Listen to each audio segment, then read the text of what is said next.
Now, in a previous exercise, we went to a lot of trouble to exactly arrange our panels over here on the right side of the screen. In this exercise, we're going to save the arrangement of those panels as a custom workspace. Now, I should tell you that you can do more work if you want to. For example, you could grab this control panel right here. See this little scrubby bit over here on the left-hand side? You can drag that little scrubby bit and drop it in order to create an independent control panel like so. You can even, by the way, drag its dark bar now that it's independent and drag it to the bottom of the screen. And when you see that long blue horizontal line, drop it into place, and you now have a control panel way down here at the bottom. Anyway, that's not very standard, though, and I think that would prove to be confusing. So I'm going to drag this guy way up here to the top of the screen. When you see the blue horizontal bar, drop it into place if you're working along with me. You can also drag the toolbox out like so and make it a floater if you want to. If you click on this little double arrow icon, you'll go back to the two-column toolbox like we used to have in the old days.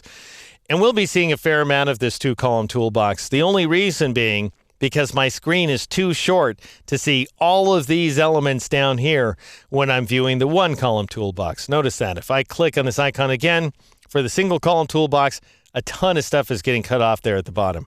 Anyway, I'll go ahead and drag this scrubby bit over here in order to drop it into place like so, and we once again have an anchor toolbox. Notice if I click on that double arrow icon, I get the two-column toolbox, click again, the single-column toolbox. Totally up to you how you work. I can't imagine, if you can see the entire toolbox, why you would want double column. Maybe just for old time's sake, not sure. Anyway, now let's say we want to save off the workspace. And we're going to save where all the panels are located. We're going to save which ones are expanded and which ones are collapsed. We will not save the fact that I've got large layer previews. That is something that gets saved along with your illustration. So that's an illustration by illustration attribute. All right, I'm going to go up here to Essentials, which itself is a workspace, one of the many predefined workspaces that ship along with Illustrator. I'll click this down pointing arrowhead, and notice that you have a lot of workspaces that you can experiment with. You could choose like Freehand if you're an old Freehand user, and you will have a version of Illustrator that Adobe thinks looks like Freehand. You, on the other hand, as an old Freehand user, will find it to be entirely unfamiliar. I guarantee you, as a longtime Freehand user and the author of the first Freehand book ever, nothing about Illustrator resembles Freehand. But, you can give it a shot. You can try like InDesign. You can try like Photoshop, which also makes me laugh inside. Anyway, I'm going to just choose Save Workspace and make something that's all my own. That's like something I want. And I might go ahead and call it something like, My First Workspace or something. That's a horrible name, but I'm doing it on purpose so I can show you how to change it in just a moment. So I'll click OK, and there's My First Workspace listed up there. Notice now I could switch to like Freehand. Oh my goodness, it's just like being in Freehand, isn't it? And then I'll go back up here to the down pointing arrowhead, and I'll switch back to My First Workspace, which looks a lot like the Freehand space I was just in because, after all, it's still Illustrator.